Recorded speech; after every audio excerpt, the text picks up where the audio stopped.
Aujourd'hui, je suis dans une forêt qui a été passablement endommagée par le déréchaud de 2022. Vous voyez quand même des arbres résiduels en arrière de moi, mais Terrabois a récupéré les arbres qui étaient endommagés en 2023. Naturellement, on a laissé des débris forestiers au sol et des gros chicots qui sont essentiels pour créer des abris pour la faune.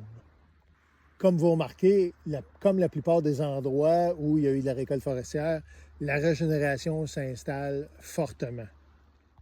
Toutefois, ce dont je voulais parler, c'est plutôt d'un projet qui est vraiment particulier.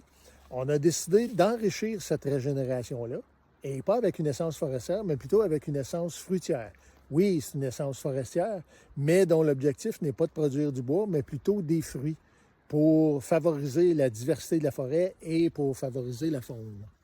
Comme ce sont des essences feuillues, on a dû les protéger pour éviter que les cerfs de Virginie les broutent. Vous ne les voyez pas parce que c'est des feuillus, donc ils ont perdu leurs feuilles à l'automne. Nous sommes relativement tard à l'automne. Un petit coup d'œil sur le résiduel de cette forêt-là. Comme je vous disais, qui avait quand même été passablement endommagée.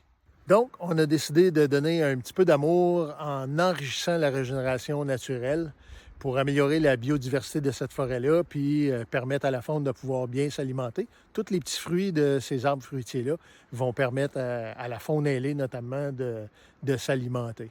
Beau projet de terre à bois.